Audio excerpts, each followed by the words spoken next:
嗨，大家好，我是坦平叔。今天是2025年1月18号。这一期咱们继续胡聊胡适、胡指、胡威，还有胡一进老师。今天是周末，胡适消息不多，但是还有令金融消费者为之振奋、为之期待的好的现象。很多金融消费者恨不得明天周一就开盘。什么好现象？金融消费者发现今天一觉醒来，全球资本市场变化都很大，纷纷大涨。最主要的，中国资产也出现了较大的涨幅，是不是预示咱们中国这个胡适也会跟着涨一波？因为国外的投资者开始看好中国资产了。昨天晚间，美股三大指数率先高开高走，最终收盘，纳指大涨1.5%，标普涨了1%，道指涨了0.78%。随后全球股市都涨，英国涨的是1.35%，德国涨了1.2%，法国涨了0.98%，中国资产也涨了，纳斯达克中国金融指数大涨3.18%，中概股普涨 ，A50期指快速拉升，涨了0.72%。不管怎么说，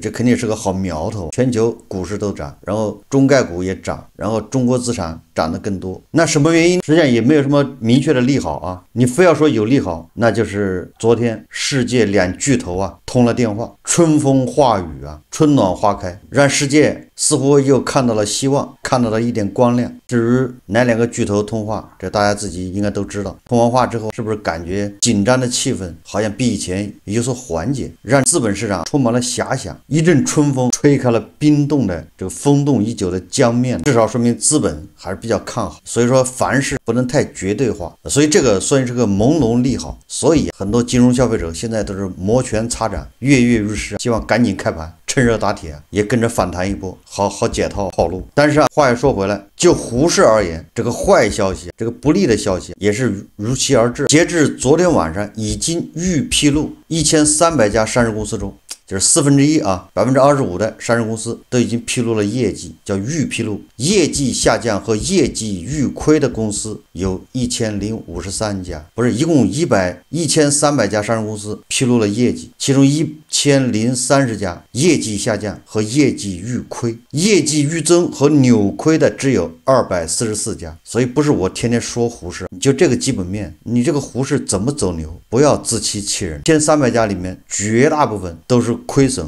或者业绩下降，不是不想走牛，是基本面它不允许。最热的也就是西方的网民，尤其是美国网民，发现了小红书这么一个神奇的地方，纷纷登录，完了之后开始跟中国的网民友好互动，开始对账。有人长期受到美西方那些媒体负面报道，所以很多友人外国网民他认为中国很不安全，所以就有美西方的网友在小红书上面发帖问说他想到中国来旅游，问问哪些城市比较安全。下面有个大聪明回复说中国除了股市，其他城市都很安全。你说这个大聪明，他还真是个大聪明，答的一点都没问题除了股市，其他城市都很安全。关于中国资本市场何去何从，咱们资本市场到底承载着什么样的一个功能，如何发展资本市场？最近中国人民大学国家金融研究院院长吴晓球在1月11号第29届中国资本市场论坛上表示资本市场是金融强国的载体。对于当前资本市场改革，吴晓球认为要完善法治，监管层面要严刑峻法。此外，资本市场需要支持高科技公司的发展，防止 IPO 的天使化或 VC 化，需要严刑峻法。资本市场不能 ICU 化，什么意思？就是资本市场不是救济低质公司的市场。大家看视频。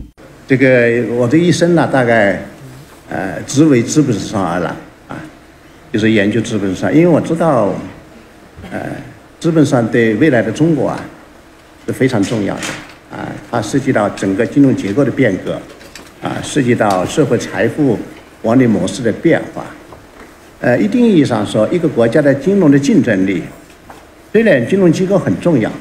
但是市场更重要因为市场是载体一个国家的金融竞争力核心标准就2点，一个这个国家的货币在全球货币体系中的地位和作用它的竞争力；第二个是它的资本市场在全球中的地位，有没有全球的资本源源不断的进入到中国来，这是非常重要的。也就是说，这个国家的金融的竞争力，除了人民币的国际化以外，很重要的是这个国家的资本市场应该慢慢成为国际金融中心，这是2个最重要的标志所以之后我把它想明白了，我这个30多年来就没有变化，一直在研究资本上的方方面面每个领域。每年呢，我都会找一个很重要的问题，和我们的团队一块研究啊。我今天呢主要是讲2个问题，一个是金融强国啊，这个是我们这个团队啊，花了半年的时间。这么研究金融强国在中国应该如何实现，所以金融强国中国之路，还有每个人的这个文件袋里面都有一本书，啊，就是我们这个团队写的那本书，同时还会有一个精炼版的报告啊，我在这个基础上做了一个 PPT 啊。首先我要讲讲金融强国，只有站在金融强国的角度去理解发展资本市场，才能想得清楚，啊，我们不能简单的庸俗的就以为资本上就是个融资的市场，它实际上是金融强国的载体，啊，没有资本上的发展，啊，没有资本上的对外开放，没有资本市场的成长性，金融强国是很难实现的，啊，很难实现。所以，在研究资本市场的同时啊，我们要对它的底层逻辑要研究得很透。啊，现在学界呢，研究底层逻辑的不多了，都是搞很多的对策研究去了。我是一个不太喜欢做对策研究的人，我一生中从来没有主动给哪个领导写过一个建议。我总觉得我要写一个建议，总觉得我比较肤浅啊，不了解情况，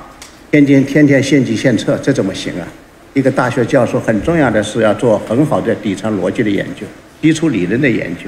我在很多场合也讲过，没有底层逻辑的献计献策都是误个误。我看到过很多那种献计献策，我一看底层逻辑就错了，啊，也有很多网红的教授，你听他说的那个话，根本没有基础逻辑的支撑，就是望文生义，喜欢听什么他就说什么，这个不行啊！我们要对这个，虽然人为，但是对这个国家你还得。不能够误导他，啊，误导他。所以我一生中都在做一些底层逻辑的研究。资本市场也是，我很少发表，我也不懂，说明天哪个股票会涨，哪个板块会涨，我不知道，但是我知道它的重要性，啊，重要性。所以我们研究金融强国呢，很重要的是，也是为资本上的发展提供底层逻辑，啊，金融强国是2023年。10月份中央金融工作会议，对中国的金融改革发展开放提出的一个宏伟的目标，啊，一个总方向、总目标，啊，总目标。金融强国于中国而言呢，它是一个伟大的目标，但它也是一个艰难的过程，啊，为了研究这样一个主题啊，我们10几位教授花了差不多半年时间啊，我们要研究英国的经历。英国是世界上第一个金融强国，我们说要建设金融强国，不能不研究英国的历史。英国是怎么建设成金融强国的？啊，我们翻阅了大量的资料，我们去研究它。这主要是为我们国家建设金融强国、走中国之路提供借鉴啊。同时呢，我们还得要研究。还必须研究美国的模式，啊，当然，英国可能是金融强国的先河，美国是金融强国的延展，啊，也在美国得到了很大的发展，啊，中国在现时代要建设金融强国，必须系统、全面、深刻的去研究美国的经验，啊，这对我们来说至关重要，啊，自主知识体系啊，很重要的是要学习、借鉴。啊，融汇，再创新，啊，不是说在背离基本常识的基础上的创新，那不是创新，啊，所以对前人的经验，对人类文明的优秀成果，我们要惜怀若谷，我们要敞开胸怀，要善于学习，从中找到精华。人类社会的前行呢，很多是一样的，我们要尊重这种共同的规律，同时。世界各国因为国情、历史、人口、以及制度等方面的差异，它又会呈现出它本国的特色。这个本国的特色里面，一定要体现人类共同的发展规律，人类共同的理想和原则。我想金融发展大概也是体现这样一种思维方式研究的方法所以我们对英国和美国的做了比较系统的研究，甚至每一个法律怎么调整的，为什么要调整，要研究它背后的原因。美国是离我们更近一点它的法律体系的调整，每一次重大危机之后，它的法律体系都会调整，针对那个危机所产生的原因，还要做适当的完善。也就是说呢，每一次危机都不应该让它白白的付出，只付出成本，还要吸收教训这也是我们研究英美两个国家的历史我们的着眼点。我们要不断的完善我们的法律政策、规则和制度，非常的重要同时呢，当然我们更要着力于研究中国的国情，我们的中国之路怎么走在研究英美两个国家经验的基础上，根据中国的国情，尤其是中央提出的金融强国的伟大目标，在这个基础上呢，我们在思考金融强国，首先呢，我们要知道它是什么意思，它的内涵是什么金融强国的内涵与大国而言，与中国而言，一定是建立在具有富有竞争力和很高的技术水平的基础上，有很强的创新能力的基础上的实体经济是它的基石金融强国的基石。中国是一个大国，如果你的实体经济不强盛，没有竞争力，没有科技进步的推动作用，我想也很难建成。因为中国不是新加坡，它不是个小国。金融虽然本质上对于金融中心它是一个平台，是一个媒介，但是它更重要的是要提供有配置能力的、有成长性的资产，这是金融作为资产配置中心的最重要的一个功能。那么谁来为中国的金融市场提供源源不断的有成长性的资产呢？当然是本国的经济、本国的企业。这就要推动中国经济结构的转型，要推动中国产业的升级迭代因为有成长性的资产一定是与高科技科创型企业有密切的关系所以一个有竞争力的实体经济于我们而言很重要，我们要高度的重视很重要的是要推动产业的升级迭代，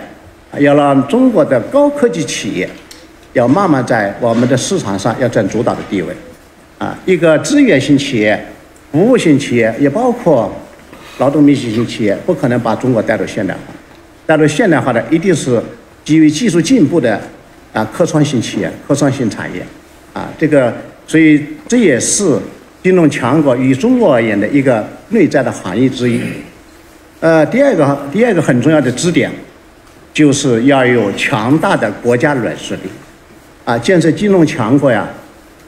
在某种程度上看，它比经济强国、贸易强国甚至军事强国都要难，是因为它和国家软实力有关系因为金融最重要的就是契约、法治、透明度、信任，这很重要。他相信你的市场很透明，你有严格的社会契约精神和非常坚强的法治基础它的金融就开始有生长的基石了。某种意义上说，金融强国的生长的基因是在于软实力在于软实力。软实力的核心是什么呢？软实力的核心就是法治。完善的法治是国家我们建设金融强国最重要的保障。有了完善的法治，社会就有深厚的法治理念它就有法治的传统，在这个土壤里面，它就会生长出高度的社会契约精神。金融的运行离开了社会契约是难以想象的。我不可能每一笔交易都是打光石，它需要契约精神维护它。但是社会的契约精神不会从天而降，它需要一个丰沃的法治土壤，所以从这个意义上说，国家软实力虽然表现了法治契约透明度，但法治是最重要的基石。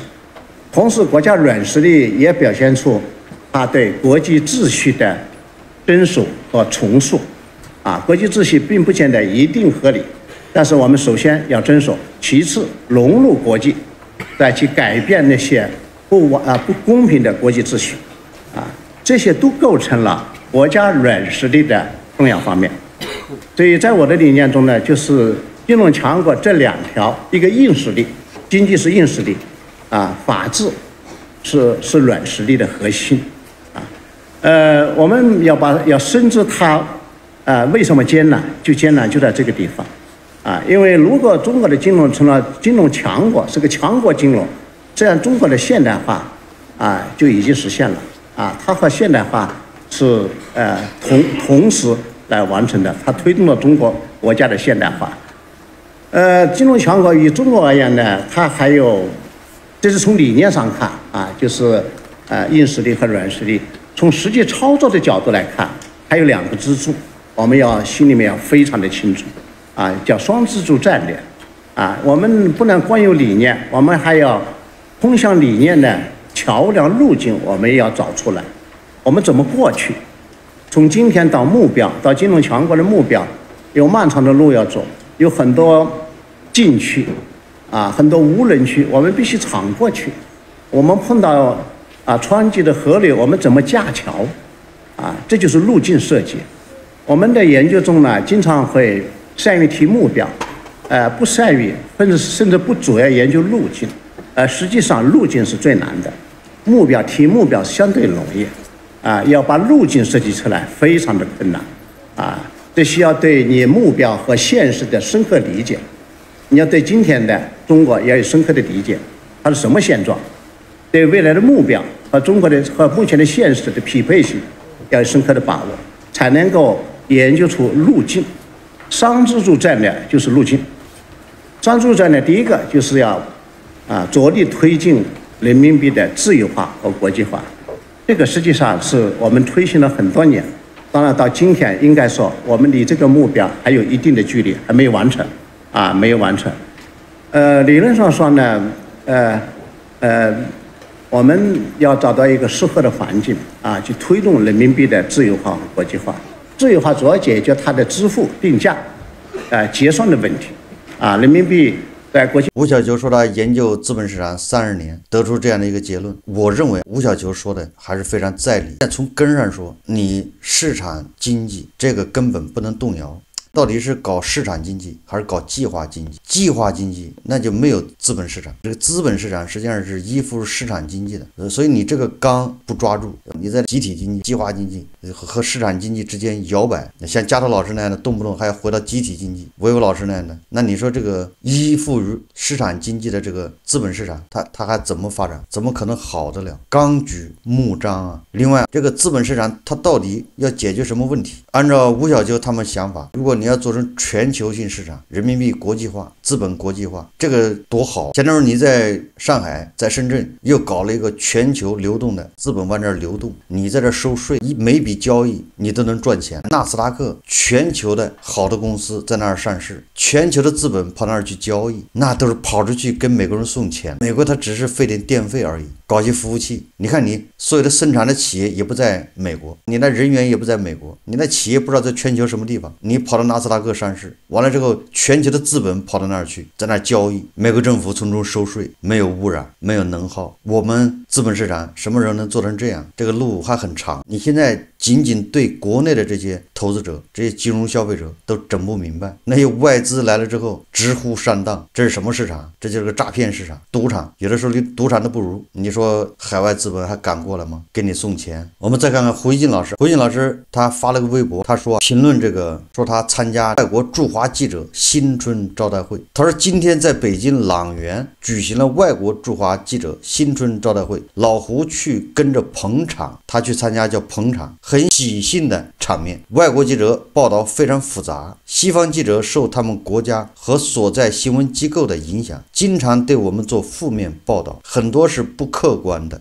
这是胡进老师的结论。他说，但是交道总得打，而且通常情况下，无论官方还是民间，善待外国记者，为他们的工作创造必要条件，不会对我们的国家更不利。中国对待外国记者总体是比较文明的，印度在这方面很野蛮，美国近年也有学坏的势头。我怎么感觉胡锡进老师好像有点高级黑？是不是他这里面的印度也已经不是印度对外国记者非常野蛮？这个确实是的。但有外国记者在印度街头采访的时候，印度有民众，当然了，他们是自称民众，可能他们是有特殊身份，这些民众或者所谓的民众会自发的阻止外国记者在那采访，你们就是造谣，你们是抹黑，不准你拍，不准你采访。印度有个城市发生大水，造成了很多人的伤亡，非常大的一个灾难，有地方的记者去采访，不就有民众出来阻挠吗？印度还有一个城市发生群体伤亡事件，有人开着车在体育场里面撞人，结果外媒也去采访，又是印度的那些民众老百姓去自发的去阻止，确实很野蛮。胡锡进老师指责他评价说，西方的记者他们经常对我们做负面报道，很多是不客观的，原因就是他们受他们国家和所在新闻机构的影响。说胡锡进老师有点黑白颠倒，混淆是非。美西方那个记者他们叫报道，当然了，报道有好有坏，报道也有不准确的地方，这个大家能承认吧？但是胡锡进老师跟着捧场，胡锡进老师你是宣传，你这个不是报道，做宣传的居然去指责人家报道的，说他不客观，这个怎么说都有点高级黑啊！大家还记得燕郊液化气管道爆炸吧？连央视的记者主持人在现场受到什么样的待遇啊？这可是自己人。还有哪个媒体记者啊，我记得跑到高铁施工现场拍到什么以次充好材料，我记得咱们节目介绍过，结果这个记者被人家连人带设备的扣下，报警都没用。我们在胡锡进老师眼里是野蛮呢，还是文明？或者胡锡进老师说的这个印度恐怕就是印度。记得当时胡锡进老师对这些现象都做过评论，他也很生气。所以我现在怀疑胡锡进老师是高级黑啊。关于这个统计局说咱们 GDP 增长 5%啊，第四季度增长 5.4%，2024年可支配收入增长了 5.1%。胡锡进老师说，老胡知道去年有一些人的个人收入并没有增加，还有人遭遇降薪，他们对经济的体感不好。这个说明胡锡进老师炒股以后对下面这些牛马还是稍微有点关注的，他也知道牛马的这个体感和公开的数字之间有差距。但是胡锡进老师话锋一转，就开始安慰上了，说但是非常重要的是，我们的刺激政策起到了作用，他在去年第四季度已经显现出来，说今年一季度以及其后一定会有新的能量释放。胡锡进老师展望未来，2025年非常值得期待。老胡相信中国经济将有一波积蓄后的新释放，它将肉眼可见，转化成我们的所有人的新收获。当然了，我们个人不能泄气躺平，不能等着果实自动砸到我们头上。这个胡锡进老师鼓励广大的牛马韭菜要积极，要有为，不要等着果实自动砸到我们的头上。他相信肉眼可见，我们所有人都有新收获。胡锡进老师说这个话是有道理的，因为胡锡进老师退休金又要上涨 3%， 这是肉眼可见的新收获。所以胡锡进老师勉励牛马不能泄气，不能躺平，不能等着果实自动砸到我们头上，这个就有点闲的站着说话不腰疼了。胡锡进老师应该反省一下，他那退休金上涨 3%， 他到底做了些什么？还不是这些牛马在干活吗？牛马干的活交的钱优先保障他们，所以他们是确定性的。牛马干了活，牛马的收入没有增加，牛马还有可能要失业，完了在这儿还遭到胡锡进老师的这种 PUA， 说你泄气了，你等着果实砸到你头上。胡锡进老师这个吃相就不太好了。好，这期节目我们就聊到这里，感谢大家收看。如果喜欢我的节目，欢迎订阅转发，也可以在下方留言评论，谢谢大家。